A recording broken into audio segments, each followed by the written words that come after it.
Ngimpi, jangan ngarep gitulah. Tapi sekarang ini di tahun 2024, di Oppo Reno 11F kalian udah bisa dapetin skor segitu. Keren banget ya. Halo, apa kabar kalian semua? Akhirnya ponsel Oppo terbaru di awal tahun 2024, atau lebih tepatnya ponsel yang kita tunggu-tunggu udah hadir di studio kita, yaitu Oppo Reno 11F. Ya, ini Oppo Reno 11F buat acara peluncurannya sih masih di bulan ini tentunya ya.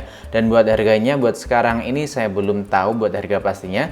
Cuman kalau feeling saya pribadi, biasanya kalau ponsel-ponsel Oppo itu harganya gantiin buat varian lamanya. Jadi bisa aja buat ponsel dari Oppo Reno 11F ini nanti bakalan hadir di harga 4,5 jutaan rupiah. Dan dengan harga tersebut sih ponsel ini sebenarnya sangat-sangat menarik banget. Bisa kita bilang ponsel dari Oppo paling ngotak, apalagi buat Oppo Reno seri F. Biasanya kan ya seperti yang kalian tahu sendirilah. Dan di video ini kita nggak unboxing ya, karena buat unit yang saya pegang ini adalah lagi-lagi unit demo, dan kebetulan nggak ada box ataupun kelengkapan lainnya. Nah oke, langsung aja kita mulai buat review produknya. Ini Oppo Reno 11F kalau dilihat kayak gini, ini kelihatan warna hitam. Tapi kalau kena sedikit pantulan cahaya, bisa kalian perhatiin, ya, ini bisa berubah jadi warna hijau. Cakep ya warna hijaunya.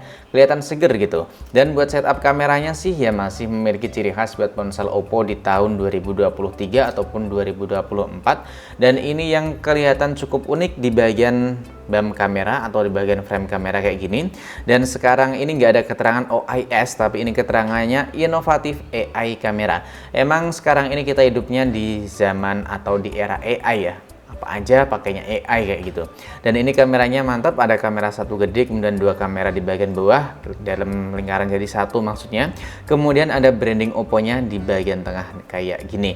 Dan buat bodinya ponsel dari Reno 11F ini pakai desain minimalis kayak gini, desain mengotak. Jadi menurutku masih memiliki ciri khas dibanding ponsel-ponsel Reno 11 ataupun Reno seri F lainnya. Dan buat backdoornya sih menurutku ini kayak udah pakai backdoor berbahan kaca ya. Ini kerasa agak solid sih. Maksudnya nggak kayak plastik gitu feel-nya. Lalu di bagian samping masih terdapat satu buah tombol power, kemudian ada tombol volume. Lalu di bagian atasnya di sini terdapat lubang noise cancelling atau lubang mikrofon, dan di bagian samping kiri di sini terdapat satu buah lubang SIM tray. Memiliki dua kartu SIM dan ada juga satu buah kartu itu memori, tapi dengan sistem hybrid. Nggak bisa dua kartu SIM plus satu slot kartu memori eksternal.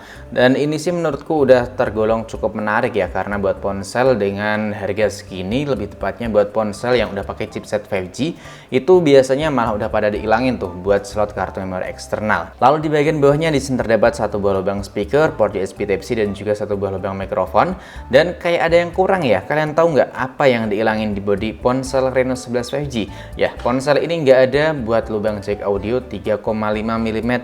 Jadi kalau kalian mau pakai handset atau mau dengerin musik secara itu private ya, nah kalian harus pakai TWS atau paling nggak ya beli ini converter atau yang udah pakai USB Type-C gitu buat colokannya. Dan buat tampilan depannya kayak gini ya. Ini masih tergolong mantap banget buat tampilan depan dengan harga segini. Emang ya baru di Oppo Reno 11F inilah buat desain dan juga spesifikasi dan juga harga yang menurutku bisa terbilang udah tobat. Udah makin ngotak aja buat spesifikasi dan juga desainnya.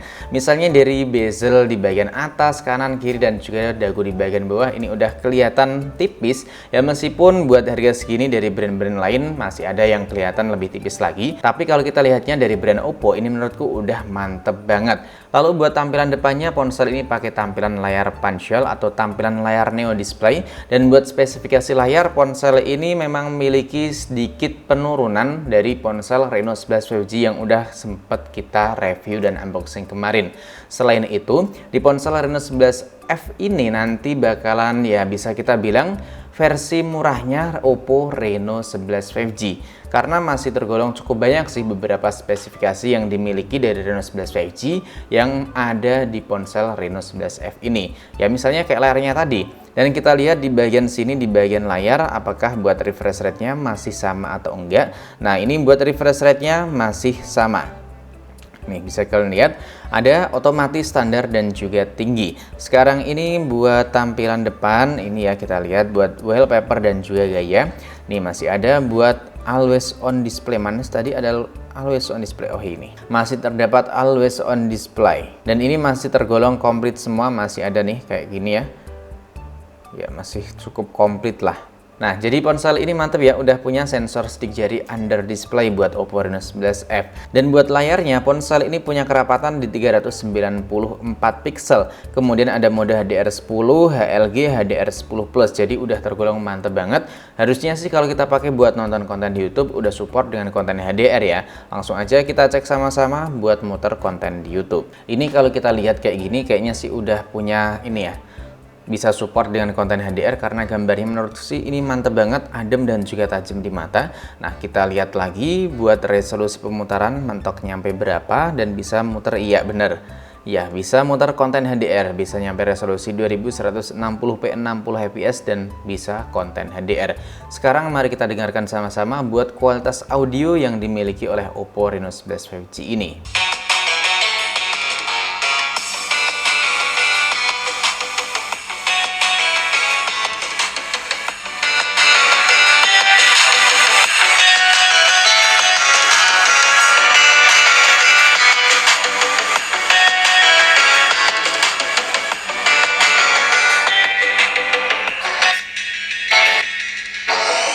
Oke, jadi buat kualitas audio di ponsel Oppo Reno 11F ini menurutku ya udah bagus sebenarnya. Cuman yang cukup disayangkan audionya masih mono speaker, belum punya dual speaker stereo kayak kakaknya, lebih tepatnya Reno 11 5G. Dan sekarang kita lihat sama-sama buat multi touch-nya ini bisa mendeteksi hingga berapa maksimal sentuhan. Mari kita lihat sama-sama. Ponsel Reno 11F udah bisa mendeteksi hingga 10 maksimal sentuhan. Sekarang ini kita lihat sama-sama buat spesifikasi dari performa atau di bagian tentang ponsel dari Reno 11F. Nah, ponsel ini hadir dengan ColorOS versi 14 dan hadir dengan Android versi 14. Ini penyimpanannya ada di 256GB dengan kombinasi RAM 8 plus 4GB buat virtual RAM yang otomatis hidup ya. Tapi kalian bisa aktifin hingga 6 dan juga 8GB buat virtual RAM-nya. Dan buat chipsetnya ini yang sangat menarik banget, yang bikin saya makin tertarik buat bahas ponsel dari Reno 11F karena udah pakai chipset MediaTek Dimensity 7050 5G. Jadi ini bisa tergolong salah satu ponsel dari Oppo dengan spek yang menurutku sangat mumpuni banget karena dengan spesifikasi, fitur, dan performa yang dimiliki, ponsel ini udah tergolong sangat bagus. Ya, karena chipset dari MediaTek Dimensity 7050 5G kemarin udah sempat kita tes, buat main game itu adem dan juga stabil buat FPS-nya. Dan ini buat CPU throttling-nya, mari kita lihat sama-sama. Ini buat skor dari CPU throttling-nya dapat nilai di 94%, ya kan? Mantap, stabil kan? Dan ini juga kelihatan hijau semua, kita tesnya di 15 menit, dan skor maksimal Gibbs-nya ini yang kita dapetin di 164 ribuan Gibbs. Sedangkan buat Antutu benchmark, mari kita lihat sama-sama. Ini udah kita tes pakai Antutu versi 10. Ya, ini Antutunya menurutku udah mantap banget, tinggi dengan harga segini, apalagi kalau kita lihat dari brandnya, dari Oppo, ponsel di bawah 5 juta dapat Antutu nyampe 628 ribuan poin tuh bisa dibilang ya ngimpi, jangan ngarep gitulah. Tapi sekarang ini di tahun 2024 di Oppo Reno 11F kalian udah bisa dapetin skor segitu, keren banget ya. Dan waktu kita tes pakai device InfoHW ini kedeteksinya Dimensity 1080 buat SoC yang ditanamkan di ponsel Oppo Reno 11F. Udah pakai fabrikasi 6 nanometer, kemudian GPU-nya pakai Mali G68MC4. Kemudian buat memorinya tentu udah pakai UFS dan RAM-nya pakai LPDDR4X. Dan buat memori RAM 8GB ini masih tersisa di 2GB lebih 500 MB. Menurutku kalau kita cuman buka aplikasi kayak gini doang ya bisa dibilang standarnya sih, tapi ya tergolong agak sedikit boros. Dan buat baterainya Reno 11F ini udah mantap banget loh karena baterainya gede di 5000 mAh, apalagi buat pengisiannya udah sama persis dengan Reno 11 5G. Pengisiannya udah sangat ngebut banget. Dan sekarang ini kita bahas di bagian fotografinya. Ponsel ini hadir dengan kamera utama sebesar 64 megapiksel, kemudian ada 8 megapiksel kamera ultrawide dan 2 megapiksel buat kamera depth sensor. Buat sensornya sih emang sedikit berbeda dengan kakaknya ya. Di sini nggak ada lensa periskop dan juga nggak ada OIS. Dan buat kamera selfie-nya, ponsel ini hadir dengan kamera selfie yang cukup gede di 32 megapiksel. Sekarang di bagian menu fotografi, nah kita lihat paling sampingnya. Sekarang ini ada mode Pro di bagian sini, kita cek buat video ya, apakah bisa. Oh, ternyata buat video belum support atau belum bisa pakai mode Pro.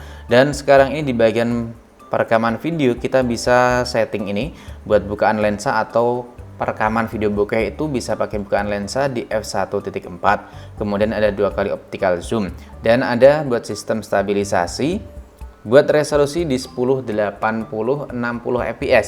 Sekarang kita ubah, kita lihat. Nah, ini buat pilihan perekaman ya, bisa nyampe 1080 60 fps atau 4K 30 fps, tapi kalau kita aktifin stabilisasi ya langsung berubah di 60 fps. Kita lihat buat kamera depannya, buat perekaman video juga bisa, ini ada mode bokeh ya. Buat bukaan lensa kita cek lagi, bukaan lensa kamera depan sama nyampe f1.4, kemudian ada ini stabilisasi video juga, mantap nih. Tapi buat resolusi 720 30 fps kalau kita aktifin buat stabilisasinya. Nah, dan perekaman videonya ini yang bisa kita bilang sangat menarik atau gebrakannya tuh dapat banget karena bisa merekam hingga 4K 30 fps. Keren ini. Dan di bagian fotografinya ini menurutku sih cukup lebar ya, cukup luas ini karena nggak ada lensa ultrawide dan nggak ada mode layar lebar. Tapi ini ada ini apa sih fitur yang kita lihat kemarin loh di ponsel Reno 11 EF, apa sih lupa saya. Oh, pengatur exposure, mantap, ada di ponsel Oppo Reno 11F. Dan di bagian kamera belakang juga masih ada Google Lens, kemudian ada kamera ultrawide 0,6. Nah, ini makin menarik, makin bermanfaat daripada yang dulu ya, lensa periskop atau lensa bukan periskop, teleskop ya kan, itu malah mubazir banget tuh. Kemudian di sini ada filter dan juga percantik. Di bagian mode potret ini ada bukaan lensa juga, bisa nyampe f1.4, kemudian ada ini ya, mode potret lagi selengkapnya. Dan di dan di sini apakah ada? Ya, masih ada mode potret kilauan bokeh. Ini keren banget nih. Dan buat mode potret kamera depan kita lihat apakah masih ada mode kilauan bokeh. Nah, ternyata masih ada. Buat kamera selfie-nya tetap ada mode kilauan bokeh ya. Sekarang ini kita lihat lagi di bagian selengkapnya. Di sini ada mode malam, resolusi tinggi, panorama, makro, slow motion, selang waktu, video di tampilan, stiker, pemindai teks. Kita cek buat slow mo-nya nyampe berapa fps nih. Nah, buat slow mo bisa di 1080, mantep, bisa nyampe 480 fps. Wih, keren ya, ini buat resolusi yang bisa kalian cobain satu persatu. Jadi buat video kali ini kayaknya cukup sampai di sini dulu deh, karena kita mau bahas buat spesifikasinya aja, buat sampel foto dan juga gaming test bakalan kita bahas di video review nanti. Jadi buat kalian biar gak ketinggalan, yuk kalian tekan terlebih dahulu tombol subscribe-nya biar dapat notifikasi kalau channel ini udah upload video terbaru. Dan jangan lupa ramein channel ini dengan tekan tombol like ataupun kalian share, dan tinggalkan juga jejak kalian di kolom komentar. Sampai di sini dulu buat video kali ini, sampai jumpa lagi di video selanjutnya.